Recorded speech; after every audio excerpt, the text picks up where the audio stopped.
All right, guys. So last night we had quite a bit of controversy involving the Steelers' playoff chances if they lost. I uploaded a few videos, and the best explanation is on that one. It's like SteelersNation.com, where it goes through and explains specifically in all detail what it would take for them to make the playoffs despite losing to the Baltimore Ravens. So I gotta say, JG today came clean about that being in the realm of possibility. And last night as I was reading that thing all the way through, and then thinking about it, I can understand why he was at odds with that, because having the Denver Broncos, when I first saw the Denver Broncos as a factor there, how they need the Broncos to win, I assumed that it meant that somehow that had to do with the strength of schedule tiebreaker. Like Pittsburgh had already beaten Denver, and they needed Denver to win to have a higher winning percentage, and that would put Pittsburgh over the edge in a tiebreaker. So, like JG pointed out today, now I was incorrect about posting that it was about a 3-team tiebreaker when it would actually be a 4-team tiebreaker. So that's where I think some of the confusion came in. The funny thing about all this is the AFC only has 2 bubble teams right now, whereas the NFC team has 4 bubble teams.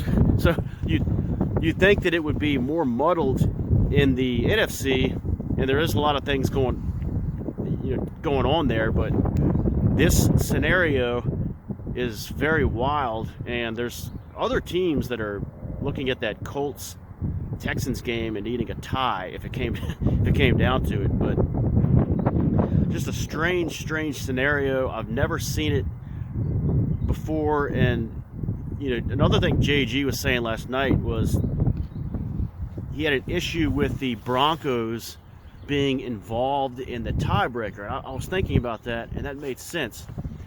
I've never seen that happen before. I'm sure something like that has happened, but it's a situation where Denver's 8-8 right now, and they need to go to 9-8 to create that 4-team tiebreaker.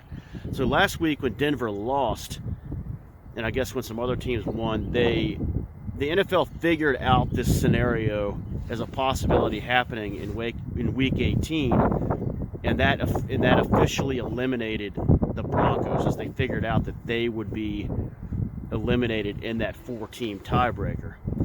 Okay, so this is pretty wild. I gotta say, credit JG for questioning the NFL, and also for he was very analytical on this whole issue, looking up the NFL tiebreakers. But I don't know if he'll admit this, but possibly he may have been also thinking about a little outside the box as far as this tiebreaker going to the Steelers. Because if you read that thing on the last video I posted, you have to read all the way through it like 2 times to kind of get a handle on it, and even then it's hard to figure out. It might lead you to believe like something's a little weird here with how this all. It seems like there's even some loopholes here, and it is the Steelers. So maybe JG was thinking along the lines of Ace, how they could be rigging it for the Steelers, because they've done it before with a ton of Hall of Famers, a ton of Steelers in Canton. Lynn Swan's in there, shouldn't be. I'm sure there's some others that are questionable. The 70s Steelers getting away with being all roided up. Of course, you had the 05 Super Bowl, which we all know was rigged. Ace was proven right on that. Ace was proven right on the Saints in 09. NFL rigging it for them. Steelers. So maybe he was thinking along those lines, and perhaps that is at play here. You'd have to really read into this thing. It's very convoluted, but it is what it is. And so honestly, if it does come down to this, and I'm rooting for it to come down to this, because if it does, that Houston and Colts game will be the final thing. It can't end in a tie. And when that game ends, and they're talking about the Steelers getting into the playoffs with a loss, I have a feeling that the network that's talking about it will not explain it properly. They won't even understand because they don't really do their research. A lot of them don't even do their research like JG does. They just come out there. That's good. But yeah, crazy. So if JG was on the network, then he would explain it well. But I'm rooting for this to happen, not just because it would be weird, but because of all those teams in the tiebreaker, I would just like to see Pittsburgh get in there. And this happened to them a couple of years ago, where they squeezed in and they weren't a very good team. It was Big Ben's last year, 2021. They squeezed in, got on a little run, I think, or they may have backed in, I forget. But just to tick people off, because there's a lot of Steeler haters.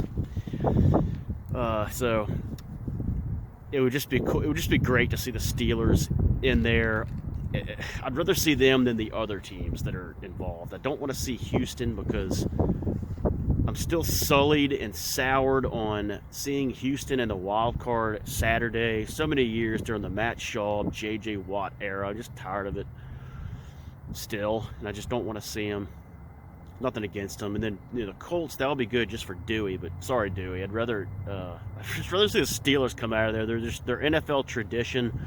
They're a good villain for a lot of people, and it would just be great to see them in it and even win a game. So that's all for now, boys.